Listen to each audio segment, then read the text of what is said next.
In today's tutorial, let's explore doing the faux rib scarf. When I saw this, I thought it was knitting, and the fact that I was confused makes it even more appealing for me. If you know how to follow 2 lines of a pattern, this one is for you.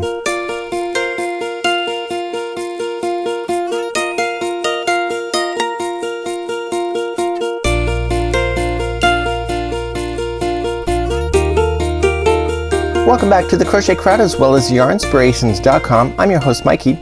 Today's tutorial we're going to explore the faux rib scarf. When I saw this, I really did think it was knitting. I thought it was complete error that I should even be touching it because it is knitting. But when I saw it, I realized, whoa, watch what you do. Look. It's got so much flexibility to it and it is so extremely soft. And this is the Bernat Bargello, and this is really amazing. So in order to do one full scarf as per the pattern, which I'll provide in the more information of this video for you to get that, you only need 3 of these balls. So if you want to make your scarf even bigger, because the scarf in the pattern is only 54 inches long. It's a nice size, but if you want even longer, you just need a little bit more yarn. You will see the beautiful color changes that you see here, and it changes color very slowly, so you end up with some really fabulous stitch work. I'm telling you, if you only know how to do 2 lines in a pattern, this is for you. This looks super complicated. In actual fact, it's so simple it's not even funny. So let me show you how to do it.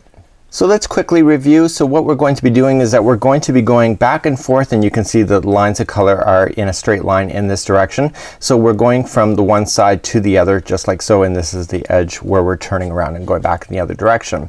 The pattern calls for a size P or a bigger crochet hook. What is that today? A 12 millimeter, but I'm going to use an N or a 10 millimeter here because that's kind of what I have in stock, and I found this hook at Michael's and I'm pretty happy with it. So I'm gonna be using this hook today, and if you want to do the scarf you just need 3 balls, and let me show you how to do that.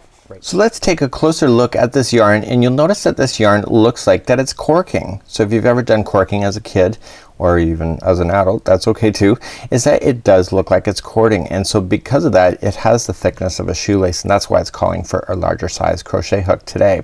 So let's create a slip knot like you normally would, and let's put that slip knot onto our hook as normal. So as per the pattern it says, and there's only 2 lines in this whole pattern, that's what's kind of funny about it, is that it says to chain 106. So if you want to follow the pattern exactly, then you can do so with your 3 balls of Bargello, but if you want to make it any size bigger, so you just have to change the hook to whatever size you want.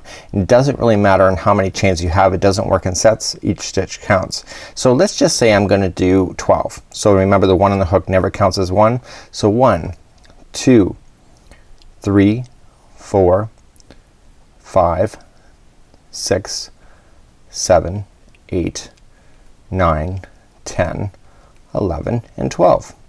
So now if you're following the pattern you would have gone to 106 or whatever design that you wanted to. And also you can do an afghan like this, but I probably would not recommend this yarn or this stitch for an afghan because it would probably take you forever to do it. So let's begin the next part. So row number 1, it says from the 2nd chain from the hook, so you just count, there's the first one, go to the 2nd, okay, and just insert it into the back loop of the chain and just single crochet. And so once you do the first one, the chain is gonna permanently be upside down, so the next one is right in front of you right there. And so you're going to go across the line and just single crochet along. So because you're using an extra large hook and the yarn is extra thick, you're going to notice that this is going to get pretty big pretty fast. So just single crochet yourself across your chain. So I'm just coming up to the end of my chain, and of course I'm doing a smaller version because I don't need to do a bigger one just to prove that it works. And so I'm just single crocheting myself, and you can see that the colors are kind of changing out a little bit and getting a little darker as I've been going along, and that's kind of fun. So we're just gonna turn our work, and simply we just have to chain up 1, and we want to go in the back loop only. So this is an opportunity to learn back loops if you don't know how to do it. So each one of the stitches has 2 strings, and we call that a stitch when there's 2. I'm just gonna pull this out and just show you. So there's 2 strings that you see here. Okay, see how it's split? So if you are working on the one that's closest to the camera, that's the front loop, and the other one that's furthest away from the camera, that's a back loop.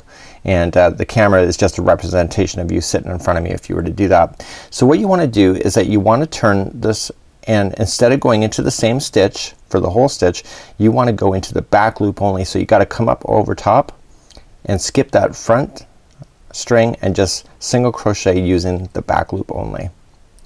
So once you do the first one, it becomes really obvious. So there is the next stitch right here. You see it's divided, the strings. So you just go into the back loop only, so there'll only be one strand on there. And so you want to go completely across on the back loops only. And this is creating that ribbing effect. So when I pulled it apart, I believe on camera, just to show you how flexible it was, it's really quite amazing because it's this ribbing effect of using the back loop only that gives it the stretching component to it. You wouldn't have the stretch, the fabulous stretch I would say, if you were to do both of the strands. So going across, you want to go all the way across, including the last stitch, on the back loop only. And don't forget that last one, back loop only.